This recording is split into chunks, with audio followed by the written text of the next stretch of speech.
lagi untuk anak didik kami semua, secara khusus untuk anak didik kami kelas 11. Salam sehat untuk kita semua.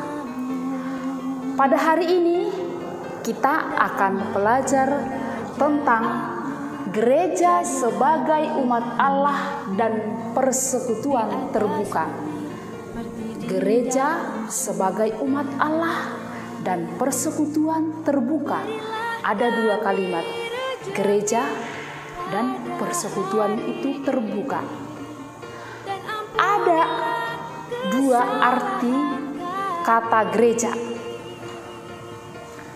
Kalau dikatakan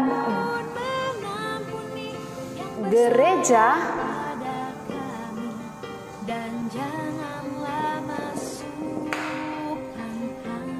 gereja huruf besar itu mau mengungkapkan sebagai umat Allah persekutuannya. Sementara kalau dalam huruf kecil itu gereja itu mau mengatakan fisiknya atau gedung gerejanya. Artinya gereja itu tidak hanya dalam artian gedung. Maka kalau pernah ingat kisah atau beberapa tahun yang lalu di Singkil misalnya gereja Katolik ada dibakar, atau ya banyak peristiwa yang kita dengarkan, orang mengira dengan membakar gereja maka musnahlah gereja itu. Tidak. Oke, secara bangunan memang musnah, tetapi sebagai persekutuan umat Allah, gereja itu tetap berdiri kokoh di dalam Tuhan. Oke, itu sekilas mengenai kata gereja. Anak didik kami yang baik, materi kita tentang gereja sebagai umat Allah dan persekutuan terbuka. Gereja berasal dari kata Yunani eklesia. Eklesia maksudnya bahwa umat itu adalah yang dikumpulkan oleh Tuhan. Jadi perlu disadari, kita sebagai anggota gereja ternyata Tuhan yang menghendaki memanggil kita menjadi miliknya.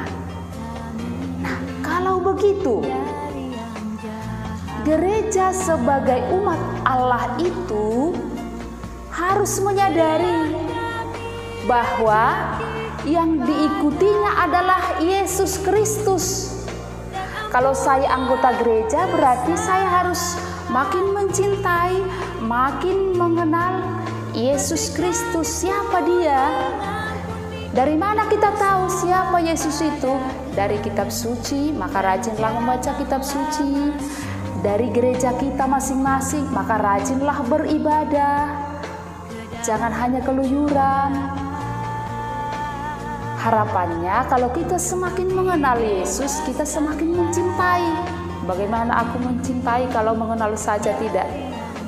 Nah, maka kalau kamu menyadari ternyata aku anggota gereja, maka pelan-pelan aku harus menyesuaikan sikapku dengan sikap Yesus yang memanggil aku menjadi anggota gereja.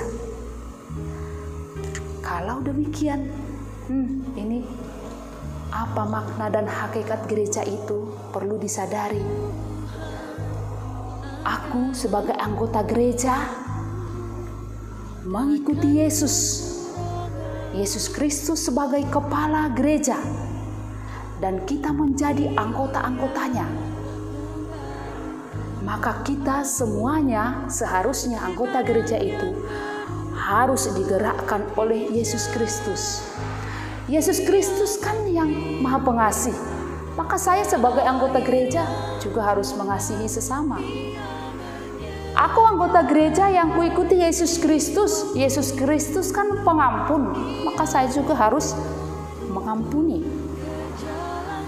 Aku sebagai anggota gereja mengaku bahwa saya mengikuti Yesus Kristus. Saya anaknya Yesus Kristus. Tetapi sering tidak jujur. Apakah saya layak? Dan selanjutnya ingat, Kalau kita anggota gereja, berarti kita adalah bait Roh Kudus. Tubuh kita ini suci. Tubuhku ini suci karena pemberian Tuhan.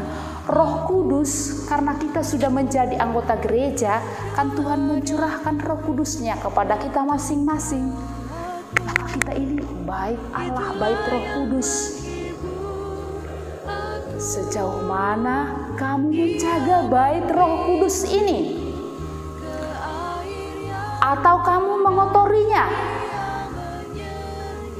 dengan merokok, dengan minum-minuman keras, dengan keluyuran malam, tidak menghargai tubuhmu ini sebagai bait Roh Kudus, atau terpengaruh lingkungan teman, punya geng yang nakal,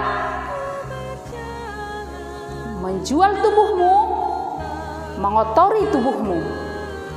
Masih layakkah kamu sebagai bait Roh Kudus?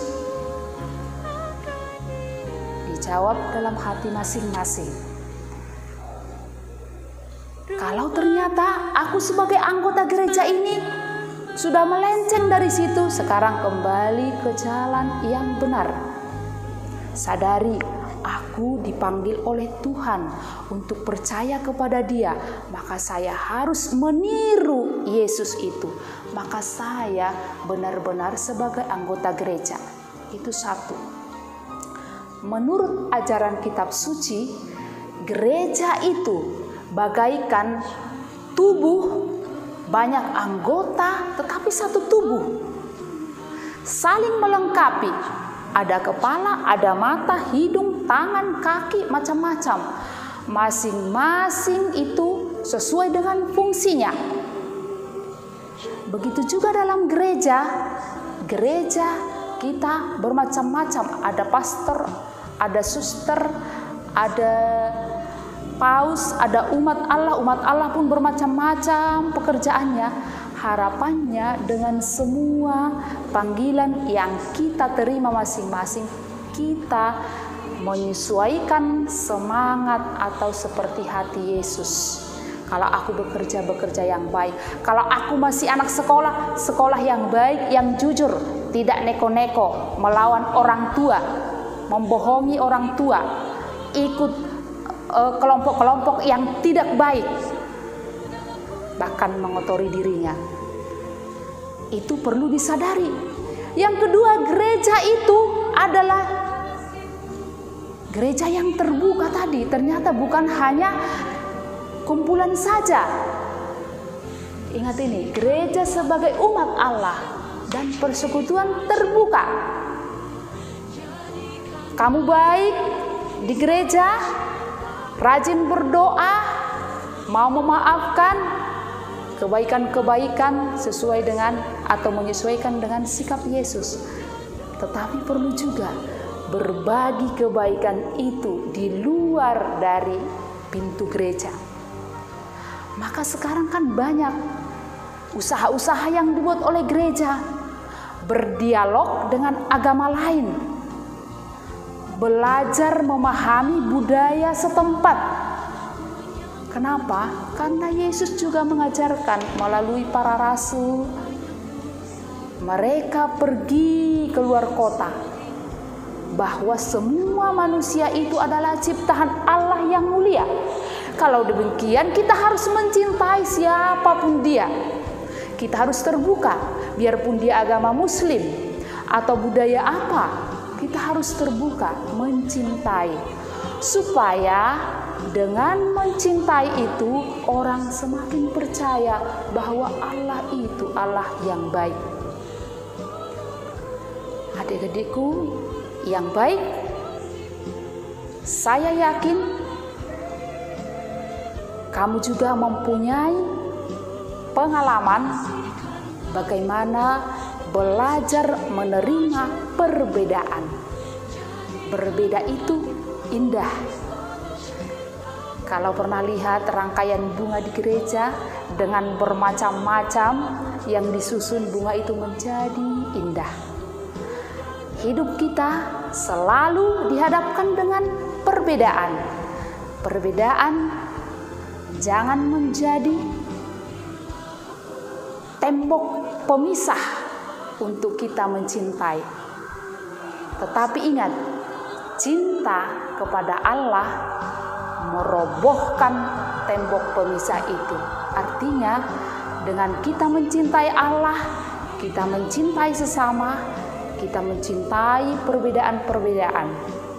Kita tetap kuat dalam iman, tetapi kita mencintai sesama karena Tuhan juga mengajarkan demikian, supaya kita mencintai sesama, siapapun dia, budaya, dan agamanya. Ingat, gereja mengajarkan bahwa kita sebagai umat Allah kuat di dalam iman, tetapi terbuka mencintai sesama.